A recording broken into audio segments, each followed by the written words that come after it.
Arcadian Vanguard presents The Wrestling News in your daily wrestling newscast for Friday, November 11th, 2022. Good morning. I'm Mike Sempervive. We begin today with news on Saraya's return to the ring. The newly signed AEW performer provided more details on her medical clearance to wrestle while appearing on the Sessions with Renee Paquette podcast yesterday. And if I'm even going to be paralyzed, because that was the biggest scare, is that if I did wrestle, I could potentially get paralyzed. So Halloween, the perfect day, right? I went to the doctor here in California, one of the best doctors around. So yeah, I got the x-rays done and he was just like, these look great. We still have to triple check. So let's get the CT scans, MRI, and he managed to squeeze them in the same day.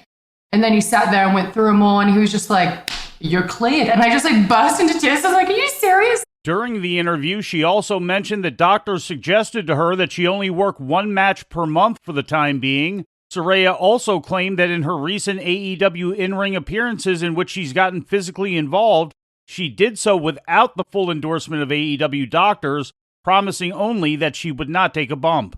In ratings news, AEW Dynamite Live Wednesday night on TBS from the Agganis Arena in Boston experienced a small bump in viewership, attracting 19,000 more viewers than last week, with 930,000 total viewers on average, according to Showbuzz Daily.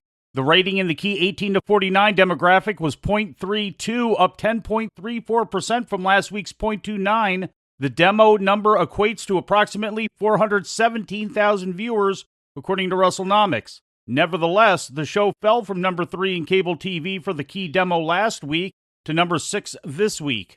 According to Post Wrestling, Dynamite's number fell dramatically amongst English-language viewers watching on TSN2. In Canada, Wednesday's show reportedly did only 33,000 viewers on average and 17,000 in the 25 to 54-year-old demographic on TSN2. That would be down nearly two-thirds of their audience from last week.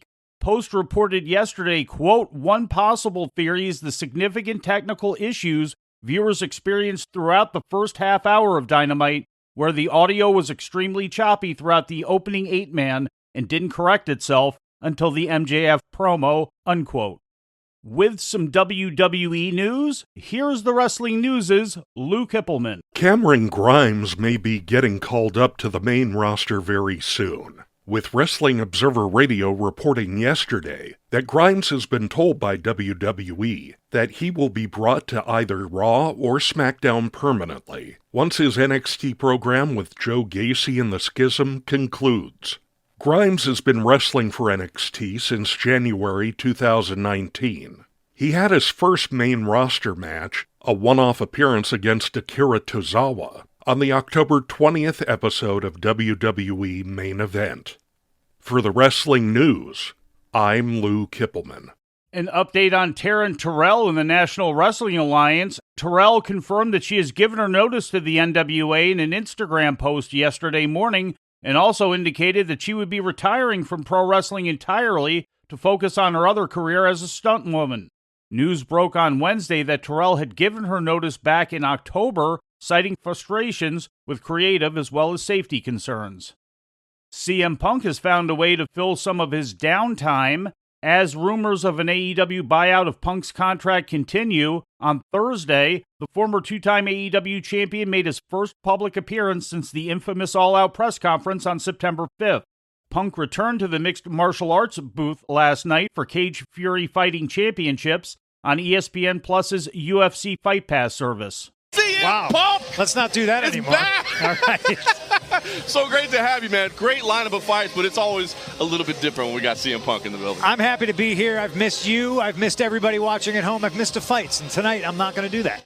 Last night's CFFC 114 event was the first time Punk has done color commentary for the Fight Company since signing with AEW in August of 2021.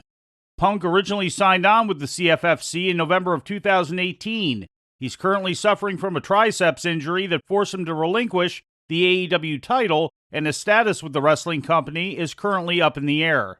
In Impact Wrestling news, Joe Hendry defeated Brian Myers to become the new Impact Digital Media Champion in a match Broadcast last night on Impact Wrestling on Access TV, but taped on October 22nd at Sam's Town in Las Vegas. Hendry got the win by pinfall using his standing ovation spinebuster finisher.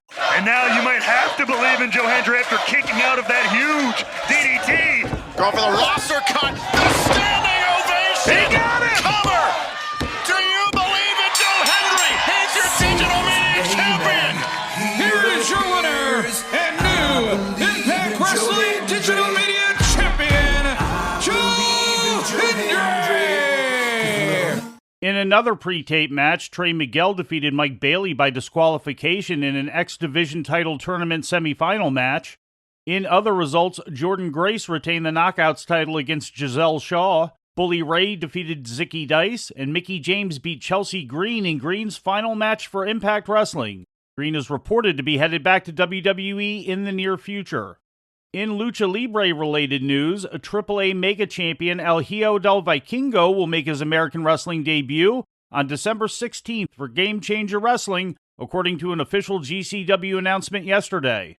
Vikingo will be appearing at GCW's America's Most Wanted at the Ukrainian Cultural Center in Los Angeles, alongside GCW and other independent talent such as Nick Gage, Effie, Master Slamovich, and Joey Janela, as well as fellow AAA Luchador Pagano. His opponent is not yet known. The 25-year-old Vikingo, who has been with AAA since 2017 and has been Mega Champion for 11 months, obtained his U.S. work visa last month, but a dislocated elbow he sustained on October 31st has kept him out of action since, delaying his American debut. He is expected to be cleared for action well before the December 16th GCW show. Turning to Japan, on the eve of the company's joint card with the Dragon Gate promotion, on Thursday, Pro Wrestling Noah ran Tokyo's Korakuen Hall with a lineup of nothing but title matches. In the main event, Kaito Kiyomiya made the second defense of his GHC World Championship, defeating Timothy Thatcher with a Shining Wizard in 37 minutes and 27 seconds. This is Kiyomiya's second run with the company's top title, which he won from Keno on July 16th.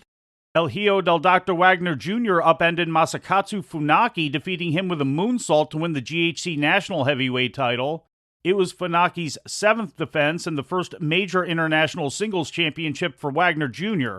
After the bout, Yoshiki Inamura challenged Wagner for the title.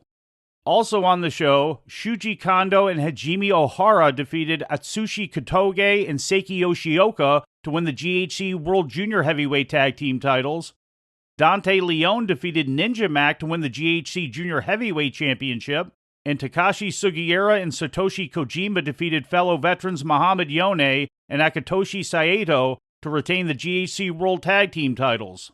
The joint promoted Pro Wrestling Noah and Dragon Gate Global Dream Show is taking place as this show goes to air. We will have the full results for you in tomorrow's broadcast. And before we leave you today, we'd like to remind you that however you consume your content, you can find the wrestling news 24 hours a day and 7 days a week across social media. On Twitter, follow us at Wrestling News AV. Our Facebook page is also Wrestling News AV. The Wrestling News can also be found on the Arcadian Vanguard YouTube page. And for those who utilize Amazon Echo devices, just tell Alexa to play the Wrestling News podcast. And remember to make sure you add podcast at the end. Once again, for daily updates, breaking news, and more, follow the Wrestling News across social media. And that's the news for today. If anything happens, we will be here to tell you about it. No clickbait, no paywall, just the Wrestling News. The Wrestling News is a division of Arcadian Vanguard, and the Wrestling Newscast is a production of the Arcadian Vanguard Podcast Network.